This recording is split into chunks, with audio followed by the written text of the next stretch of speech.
light so far exalted, above mortal thoughts to my mind. Lend again a little of what you seemed, and make my tongue so potent that a single spark of your glory may be left to future generations.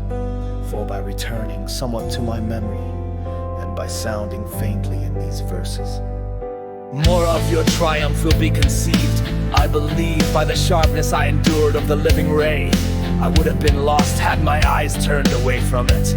And I recall that I was bolder to sustain it for this reason, so that I joined my gaze with the infinite worth.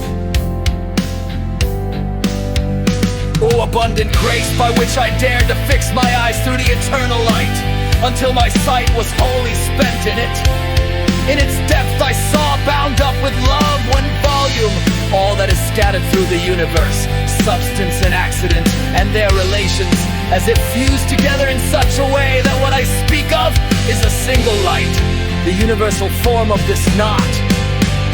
I believe I saw, because saying this, I feel my joy expand.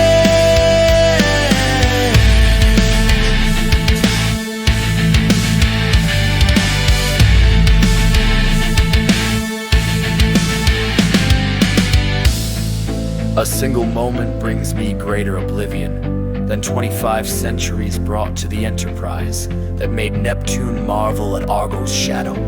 Thus my mind, wholly suspended, gazed fixedly, motionless and intent, and ever grew more ardent in its gazing. In that light one becomes such that to turn from it to any other sight is impossible to consent to. For the good which is the object of the will is wholly gathered in it, and outside it, what is perfect there is defective. Now my speech will fall short, even of what I recall, more than an infant who still bathes his tongue at the breast.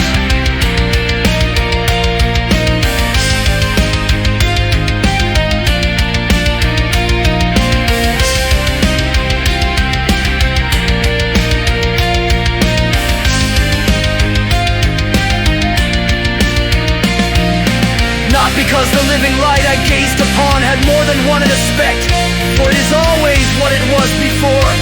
But through the sight that grew stronger in me as I looked, one single appearance, as I changed, transformed itself to me.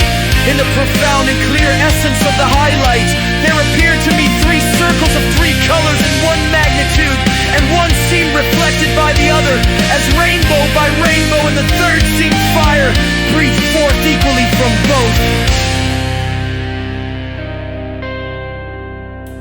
Oh, how feeble is my speech, how faint compared to my conception, and this to what I saw is such that calling it little is not enough.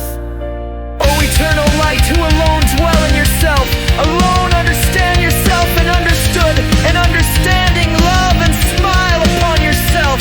That circling which so conceived appeared in you as reflected light, when my eyes explored it somewhat within itself of its own color, seemed painted with a effigy, so that my gaze was wholly fixed on it. Like the geometer who applies himself to measure the circle and cannot find, by thinking the principle he needs, so was I at that new sight. I wished to see how the image fit the circle and how it was set there. But my own wings were not enough for this. Had not my mind been struck